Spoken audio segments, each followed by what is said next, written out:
In 2008, there were two men electrifying millions across the globe. One was running for president, the other was Jeff Hardy. Barack Obama was about to become the first black president of the United States. A moment in history that shifted the culture forever. But if you were a teenager glued to your TV every Friday night, if you had a poster of a high-flying man with neon arm sleeves on your bedroom wall, if you did that dance every time that music hit, then you remember that Jeff Hardy wasn't just over in 2008, he was a movement. For a moment, Jeff Hardy was bigger than anything in the world, even Obama. Chapter 1, The Fall Before the Rise. Jeff Hardy was always destined to be a star. Jeff's journey didn't start in 2008, it started years earlier. Along with his brother Matt, the Hardy Boys broke into WWE as high-flying risk-takers who brought something fresh to the tag team scene. Ladder matches, TLC matches,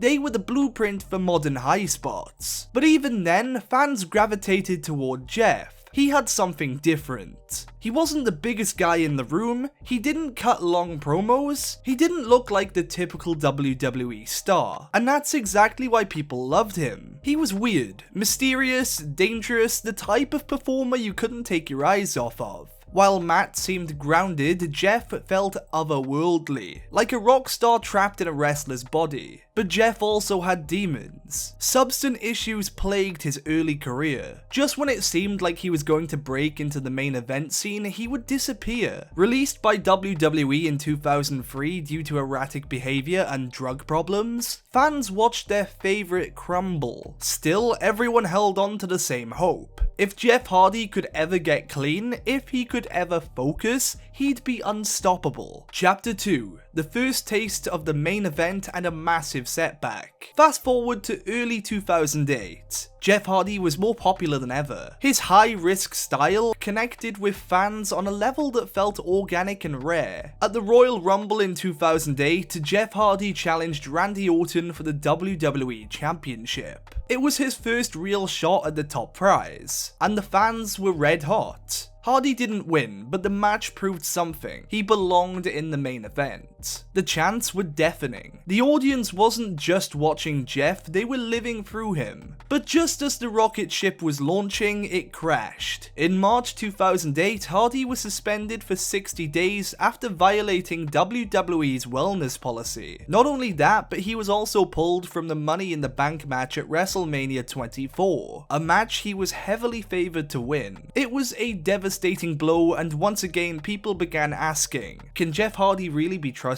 Chapter 3, Redemption on SmackDown, the B show becomes the main show. When Jeff returned, something had changed. The fans didn't abandon him, in fact they got louder. He was drafted to SmackDown during the 2008 WWE draft, and for once it felt like a fresh start. SmackDown, often seen as the B show, had quietly built one of the strongest rosters in company history. This wasn't just a redemption arc, it was a rise. Hardy began feuding with top stars, and with every match his popularity soared. When he lost to Triple H at No Mercy, the crowd booed Triple H. The most protected face in WWE was getting booed because he beat Jeff Hardy. Jeff wasn't being pushed, he was pulling the fans with him. Organically, authentically. Every time he hit the Swanton Bomb, it was a statement of, I deserve this, and WWE finally listened. Chapter 4, The Moment. Jeff Hardy wins the big one. Armageddon 2008. Triple H vs Edge vs Jeff Hardy for the WWE Championship. No more excuses, no more almost, it was now or never. The match was crazy, dramatic and emotional. Hardy was clearly the fan favourite, the underdog with something to prove. Jeff Hardy hit the Swanton Bomb on Edge to break up a pinfall attempt from Triple H, and went for a pin. 1,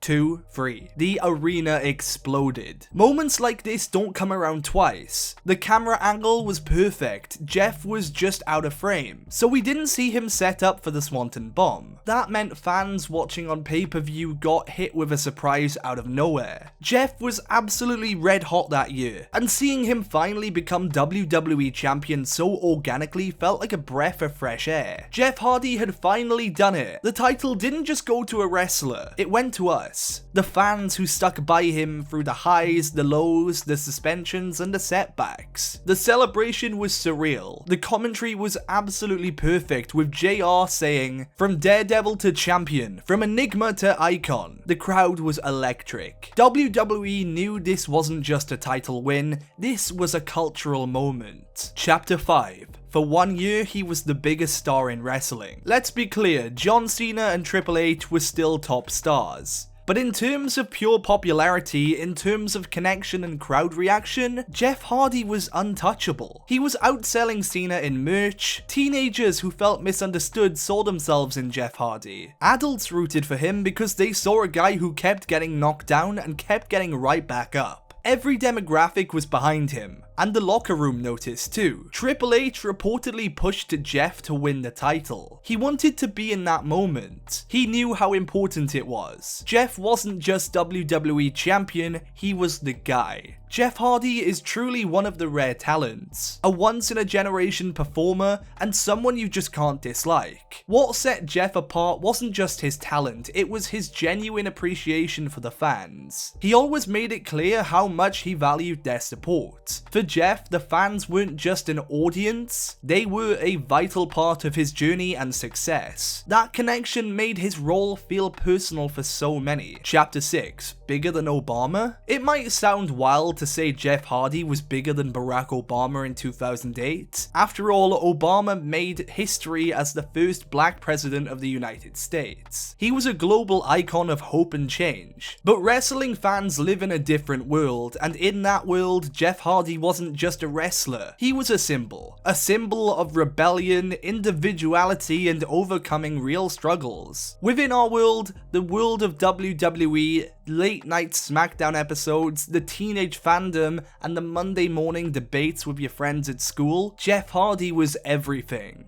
Obama gave hope to a nation. Jeff Hardy gave hope to the broken, the weird, the artistic, and the kids who didn't quite fit in. He was on fire. Fans young and old weren't just watching for WWE's version of a top guy, they were watching for Jeff.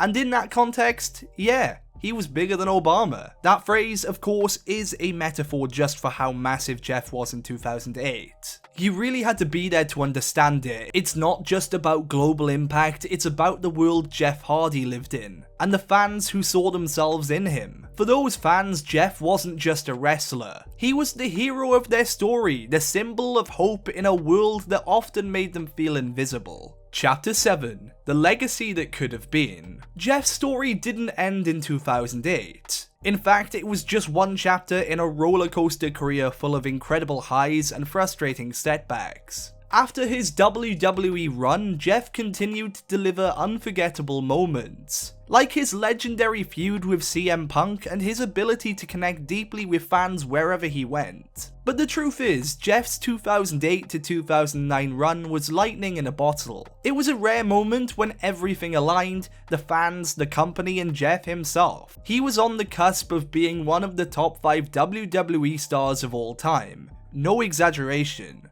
Unfortunately, Jeff's personal battles continued to hold him back from reaching the heights many believed he was destined for. Substance struggles, injuries, the ups and downs of life in and out of WWE kept interrupting what could have been a legendary career at the very top. Yet, even with all those challenges, Jeff Hardy's influence is undeniable. He inspired an entire generation of wrestlers who came after him. For one insane, beautiful year, Jeff Hardy wasn't just the most over guy in WWE, he was a symbol of hope, resilience, and passion. He was bigger than Obama. And if you were part of the Hardy movement in 2008, hit that like button and don't forget to subscribe. Thanks for watching, and we'll see you in the next one.